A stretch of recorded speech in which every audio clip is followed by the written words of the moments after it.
Hello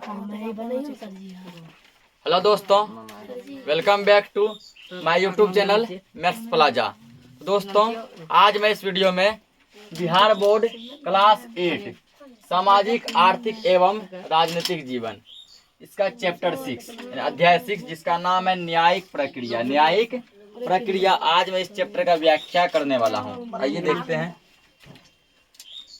तो chapter देखिए कितना पे, पेज नंबर 57 है, 57 पे ये रहा बुक। आप लोग भी अपने सामने निकाल लेंगे और इसको मन ही मन पढ़ेंगे।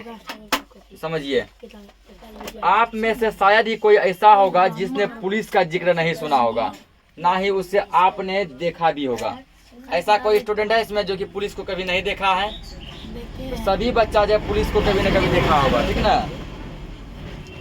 या फिर जो बच्चा मान लो नहीं देखा है वो कम से कम पुलिस का नाम तो सुना होगा ना। नहीं सुना है? सुना होगा। आम आदमी की बातों में या फिल्मों में अक्सर पुलिस का जिक्र होता है। यदि कोई रियल लाइफ में मान लो नहीं देखा है तो वो फिल्म में जरूर देखा होगा। देखा है ना। आपके विचार में पुलिस के क्या क्या काम होते हैं?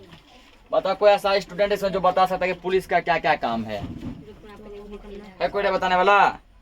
पुलिस का क्या क्या काम है? पुलिस क्या क्या करता है? क्या पुलिस वाले बहुत शक्तिशाली होते हैं? पावरफुल नहीं होता वो? आइए, न्याय की प्रक्रिया वो उसमें पुलिस, वकील एवं न्यायाधीश की भूमिकाओं को समझने का प्रयास करेंगे। इस चैप्टर में समझेंगे, ठीक है। पुलिस का क्या काम है, वकील का क्या काम है, न्यायाधीश मतलब जज का क्या काम है, ठीक ना। कहाँ पर किसका क्या काम होता है।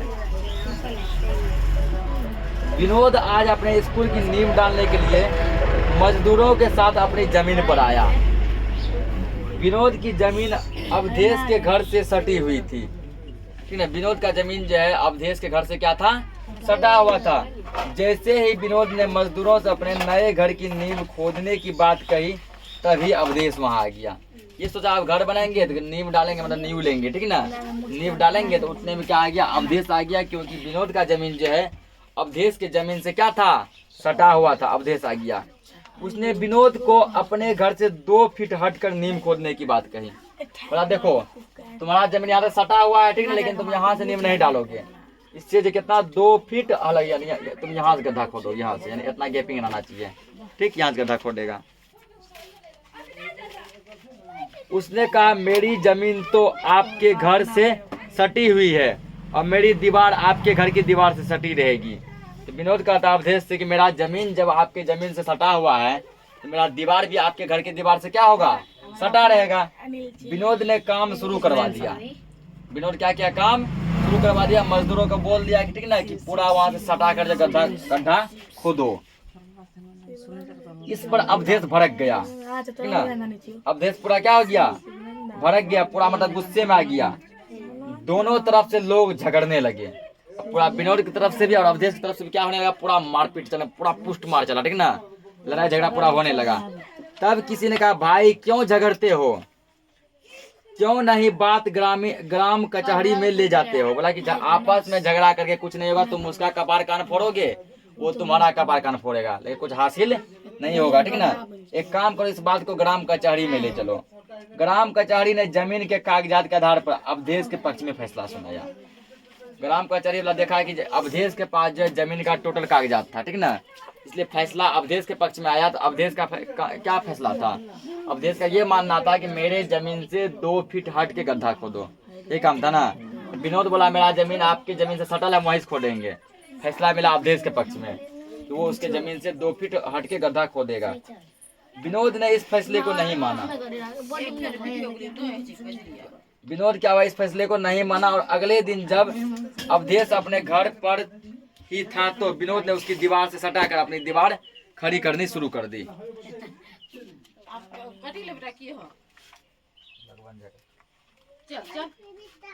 तो क्या हुआ? देखो, विनोद इस फैसले को नहीं माना और अगला दिन क्या हुआ? विनोद फिर वही जो है ना लॉन्डिस फोर वाला काम फिर कर दिया, ठीक। अवधेश के जमीन से सटाकर फिर गड्ढा खोदना स्टार्ट कर दिया, ठीक ना। तो विनोद ने उसकी दीवार सटाकर अपनी दीवार खड़ी करनी शुरू कर दी। गड्ढा ही नहीं खोदा बल्कि दीवार भी जो ना स्टार्ट शुरू कर दिया बनाने का। शाम को जब अवधेश अपने घर वापस लौटा तो उन्हें इस बात का पता चला। अवधेश के ऑफिस जाता होगा तो जब वो लौटा तो पता चला कि विनोद फिर जो ना वही वाला काम फिर कर दिया, वो इस फैसले को नहीं माना। वो क्या किया ना, तो दीवार जो उसके जमीन से सटा के स्टार्ट कर दिया। उन्होंने उसी रात को विनोद के द्वारा तैयारी की गई दीवार को तुड़वा दिया, ठीक ना। अवधेश को कोनो कम हरामी नहीं था, बुलाया अपना आदमी सबको, विनोद जो भर्ती में जो दीवार खड़ा किया था तो हटाओ तोड़ो, ठीक ना। तोड़ के उसको क्या किया, हटा दिया। सुबह जब विनोद को दीवार तोड़े देने की बात पता चली तो वह लाठी डंडे के साथ अवधेश के यहाँ आया और अवधेश की जमकर पिटाई कर दी। विनोद को जब सुबह पता चला, ठीक ना, कि हम जो कल दीवार बनाए, रात में क्या किया, अवधेश उसको तोड़ दिया। ठीक, ये देखो ये गांव घर का झगड़ा है, समझा, हिलाओ मत इसको। इसमें जो गांव घर के झगड़ा के बारे में दिखाया गया है, कैसे गांव घर में झगड़ा आपस में जमीनी विवाद में होता है ना। तो सुबह क्या किया, डंडा लाठी लेकर पकड़ के अवधेश को पुष्ट पीटा, जबकि अवधेश सही था लगता है। उस पिटाई में अवधेश का एक हाथ भी टूट गया, ले, ठीक ना। इतना मार मारा इसको, बना दिया भाई जैसे, ठीक ना, ये बाबा देना, ठीक, क्या कर दिया इसको, अपाहिज बना दिया, पूरे लंगड़ा बना के रख दिया, ये हाथ टूटा। इन दोनों की लड़ाई को देखकर आस पड़ोस के लोग इकट्ठा हो गए और बीच बचाव करके बात को आगे बढ़ाने से रोका। दोनों का लड़ाई झगड़ा इतना देखा, अगल बगल के लोग भी क्या हो गए, जमा हो गए। बोला बात को उतना आगे मत बढ़ाओ, ठीक ना, कि अभी तुम्हारा हाथ टूटा, हो सकता है उसका पैर भी टूट सकता है, ठीक। इसी बीच उस गांव का चौकीदार भी वहां पहुंचा, जो गांव में जो चौकीदार था वो आ गया। सत्येंद्र एवं अरुण जो अवधेश के पड़ोसी थे, दो पड़ोसी थे, एक का नाम था अवधेश के पड़ोसी, दो थे, एक सत्येंद्र और एक अरुण, ठीक ना, दोनों पड़ोसी थे। उसे नजदीक के अस्पताल ले गए, जो बगल में हॉस्पिटल था वहां ले गया, भर्ती वगैरह कराया गया। उन्होंने अस्पताल में अवधेश की जांच करवाई। जब चेक करवाया गया तो उसके हाथ पर प्लास्टर लगाया और फिर इस मामले की शिकायत दर्ज करवाने थाने गए। प्लास्टर से लगाता हाथ में, ऐसे लगाया और ऐसे ही इसी कंडीशन में थाना गया ताकि जल्दी सुनेगा। अब तो थाने में रिपोर्ट, थाने में क्या रिपोर्ट हुआ, थाने में अवधेश ने विनोद के विरुद्ध मामला दर्ज करवाया, मतलब केस कर दिया विनोद पे, ठीक ना। दरोगा ने सादे कागज पर रिपोर्ट लिखी, रिपोर्ट लिखता है ना वो सादा कागज पे, तो रिपोर्ट इसका लिखा, मतलब कि इसका केस जो बोला गया बात वो लिखा। यह मामले की पहली रिपोर्ट यानी FIR यानी कि फर्स्ट इन्फॉर्मेशन रिपोर्ट थी, ठीक ना। FIR कराते हैं ना हम लोग थाना में जाके, FIR का फुल फॉर्म होता है फर्स्ट इन्फॉर्मेशन रिपोर्ट। F का मतलब फर्स्ट, I का मतलब इन्फॉर्मेशन, R का मतलब रिपोर्ट, फर्स्ट इन्फॉर्मेशन रिपोर्ट, ठीक। अवधेश ने उस पर हस्ताक्षर करके दरोगा से कहा, आप रजिस्टर में रिपोर्ट दर्ज कर दीजिए और इस रिपोर्ट के एक प्रति मुझे भी दे दीजिए। अवधेश पर सिग्नेचर किया, बोला इसको रजिस्टर में लिख लीजिए, इसका एक फोटोकॉपी हमें भी दे दीजिए। दरोगा ने कहा जब थाना प्रभारी आएंगे तब उसकी रिपोर्ट रजिस्टर में लिखी जाएगी, तभी रजिस्टर में नहीं लिखा, ठीक ना। तभी केवल सादा कागज में लिख के रख लिया गया, बोला थाना प्रभारी मतलब कि बड़े बाबू आएंगे ना, ठीक ना, इस रिपोर्ट को रजिस्टर में चढ़ा देंगे। थाना प्रभारी के आने तक अरुण, सत्येंद्र, अवधेश एवं चौकीदार थाने पर रुके रहे। बोला कोई बात नहीं, तब तक हम इंतजार कर लेते हैं, ठीक ना, जब तक कि थाना प्रभारी आ नहीं जाते हैं। कुछ ही समय बाद थाना प्रभारी भी वहां आ गए। उनसे अवधेश ने रजिस्टर में रिपोर्ट दर्ज करवाई, पूरा उसका हाथ पकड़ा, ठीक ना, पूरा कर दीजिए तो क्या हुआ, इसका रिपोर्ट जो है दर्ज हो गया रजिस्टर में। अवधेश जाने को तैयार हुआ पर अरुण ने उसे रोककर थाना प्रभारी से FIR की एक प्रति मांगी, तो रजिस्टर में चढ़वा दिया। अवधेश बोला ठीक है घर चलो, तो उसका जो पड़ोसी था अरुण, वो बोला ठीक ना कि अभी घर मत जाओ, पहले एगो फोटो को भी तुम अपने पास भी ले लो, इससे पता चलेगा कि हाँ तुम केस किए हो, नहीं तो बाद में ये लोग बोलेगा कहीं केस नहीं किया। तब अरुण को पता था कि FIR करवाने वाले को एक FIR की प्रति मिलती है। अरुण ये बात जानता था, जो FIR कराता है ना, एक FIR का फोटो को भी उस आदमी को भी दिया जाता है और एक फोटो को भी वहाँ रखा जाता है, ओरिजिनल जो लिखा हुआ थाना में। उसने FIR की एक प्रति ली और फिर सब अपने घर के ओर निकल गए। अब अगला टॉपिक समझते हैं इसी में।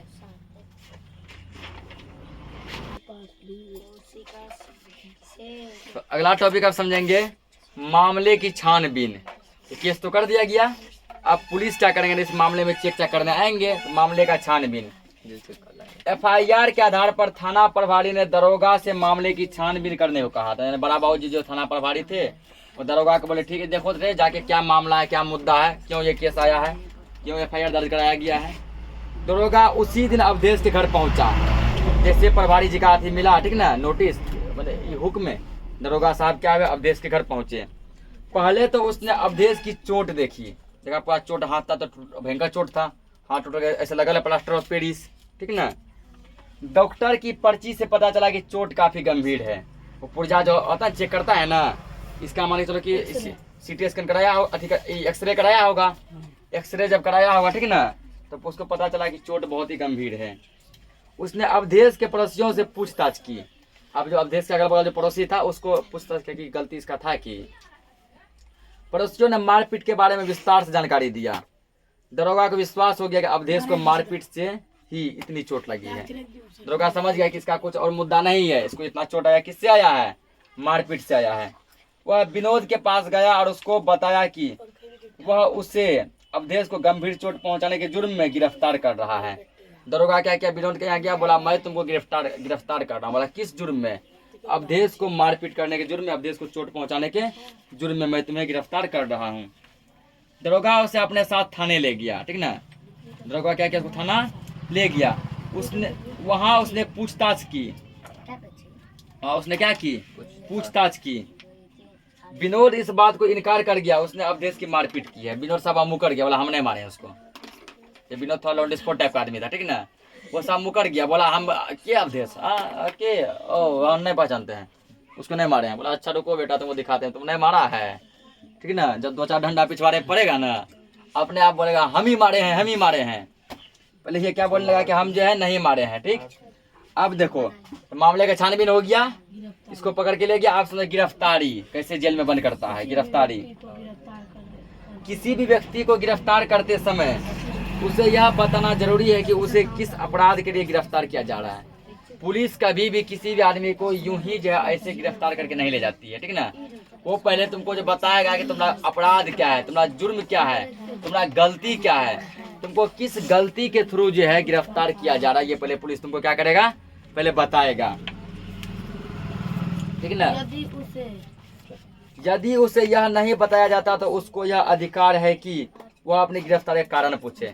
यदि कोई पुलिस जो डायरेक्ट गया सीधे हथकड़ी लगा दिया, हाथ में उठा के चल दिया, तुम्हारा इतना अधिकार है, ठीक ना, इतना तुम्हारा हक है, तुम उसे पूछो।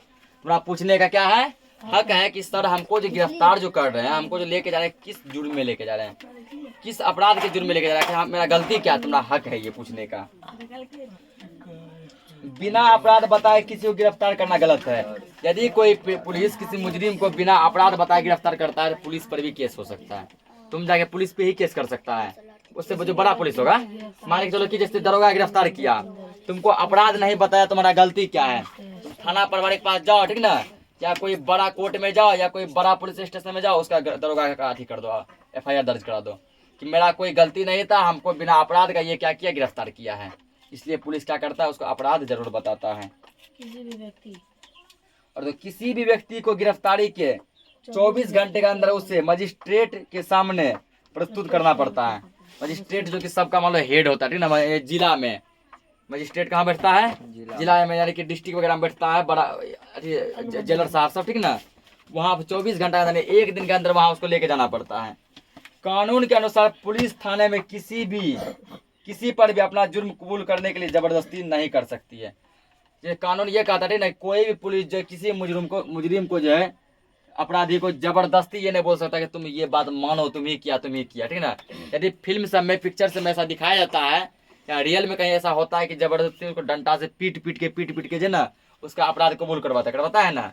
जो काम वो नहीं भी किया, जबरदस्ती पीट के उसे बोलवाता है, बोलो ये हम किए हैं, ये खून हम किए हैं, ये चोरी हम किए, जबरदस्ती पीट के कहता है ये चोरी हम किए हैं, उसे बोलवाता है, ठीक ना। ये बात गलत है, ये क्या है, गलत है। कानून के अनुसार ऐसा नहीं होता। यदि ऐसा कोई कर रहा है, तुम उस पर केस कर सकता है, पुलिस पे केस कर सकता है। यदि थाने में कोई अपना जुर्म कबूल कर भी ले तो इसके आधार पर उसे सजा नहीं हो सकती है। यदि कोई थाना में मारपीट खा के दीजिए, जुर्म कबूल करियो लेगा, हाँ ये गलती हम किए हैं, ये अपराध मेरा है, तो उसको तभी सजा नहीं होगा। सजा तब होगी जब वो मजिस्ट्रेट के सामने अपना जुर्म कबूल करेगा। थाने में मानने से कोई नहीं होता, ठीक ना। जब वो मजिस्ट्रेट के सामने जब जाएगा तब जो क्या होगी, उसको सजा होगी। पुलिस का काम तो सिर्फ मामले की छानबीन करके न्यायालय में सबूत पेश करना है। यहाँ तक पुलिस का काम समझ में आ गया। पुलिस का काम केवल है कहाँ क्या मुद्दा है, मारपीट हुआ तो कैसे हुआ, चोरी हुआ कैसे हुआ, किसी का खून हो गया कैसे हो गया। इतना ही काम है कि मामले की छानबीन करना। तो छानबीन करके उसको बड़ा मजिस्ट्रेट के पास जाके क्या कर देगा, उसको जो है ना जमा करवा देगा, और मजिस्ट्रेट के पास सबूत भी ला देगा, यहाँ इसका ये जुर्म है। तो अगला आप टॉपिक समझते हैं।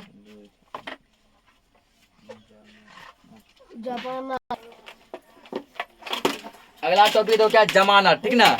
अब मान के चलो कोई मुजरिम क्या हो गया, पकड़ा गया, ठीक, कोई मुजरिम क्या हो गया, पकड़ा गया, जेल में बंद हो गया। अब जमानत वो कैसे छूटेगा।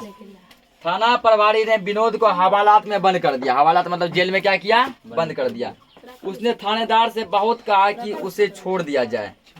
तब थानेदार ने विनोद को बताया, तुम्हारा जुर्म जमानतीय है, इसलिए तुम्हें किसी की जमानत पर छोड़ा जा सकता है। बोला देखो बाबू, तुम लाख रिक्वेस्ट करोगे ना, लाख मेरा पैर पकड़ोगे, हम तुमको नहीं छोड़ सकते हैं। यदि तुम्हारा कोई जमानत करवाने आ जाए, ठीक ना, तो तब हम तुमको इस आधार पे छोड़ सकते हैं। कोई व्यक्ति जिसके पास जमीन जायदाद हो तुम्हारी जिम्मेदारी ले सकता है, ठीक ना।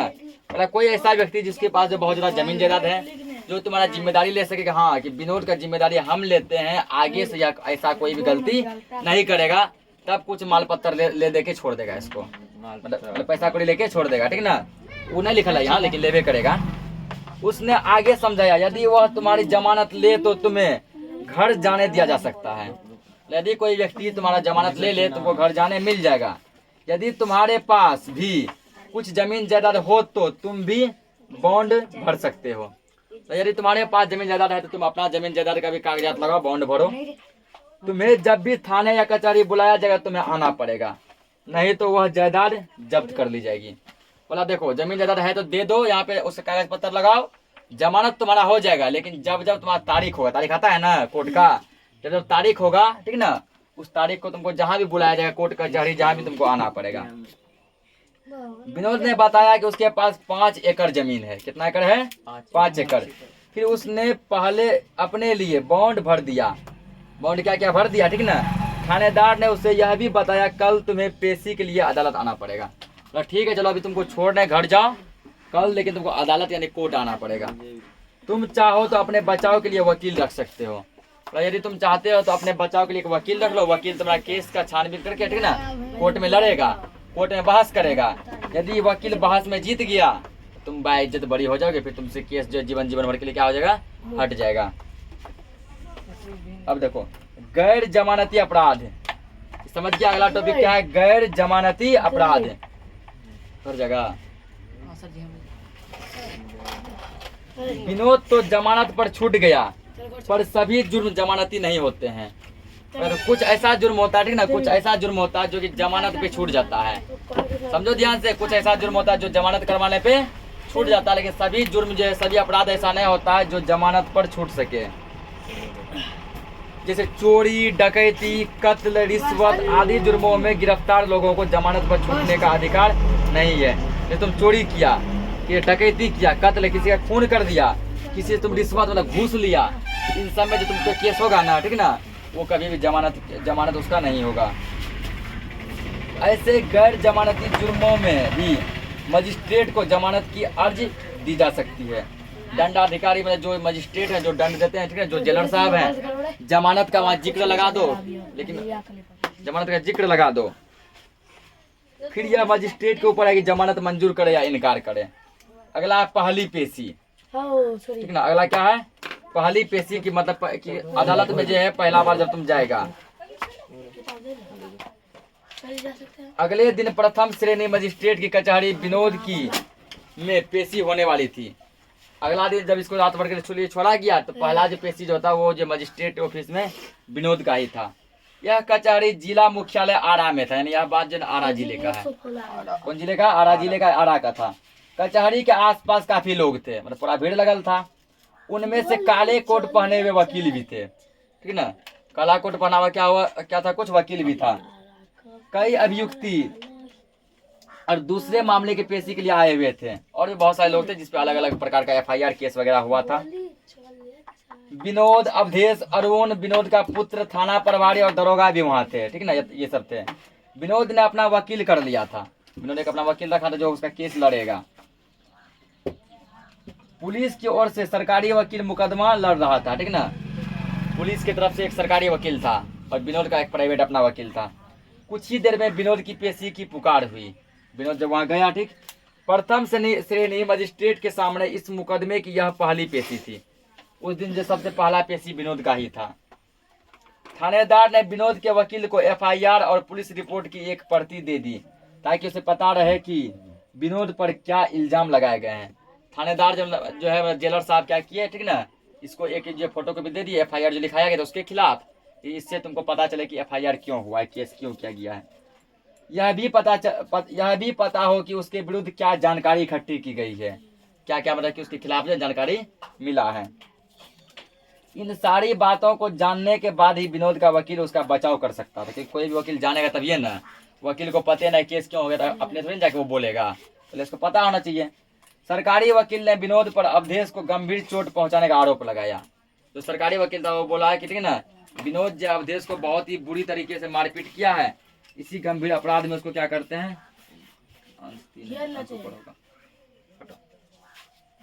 ठीक ना, उसको क्या करते हैं, ठीक ना, तो अपराध लगाया गया। ठीक,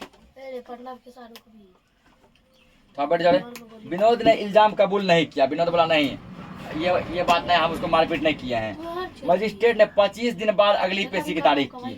अब 25 दिन के बाद तुम फिर से आओ, कोई गवाह लेकर आओ जो तुम्हारा गवाह दे सके तुम ये गलती नहीं किया है, ठीक ना। 25 दिन के बाद कोई गवाह लेकर आओ। फिर मान चलो 25 दिन के बाद फिर गया, गवाह लेके गया होगा, ठीक। और गवाह के बाद जो है वहाँ पे देखा होगा कि यदि इसका गवाह मान के चलो सही है, ठीक ना, यदि इसका गवाह क्या है, सही है, तो विनोद को बाइज्जत बरी किया गया होगा, यानी छोड़ दिया गया होगा और सदा सदा के लिए केस इसके ऊपर से हट गया होगा। यदि इसका गवाह सही नहीं होगा, हो सकता है इसको 2 साल 5 साल 3 साल या कुछ भी समय 6 महीना 3 महीना कुछ दिनों का सजा इसको मिला होगा।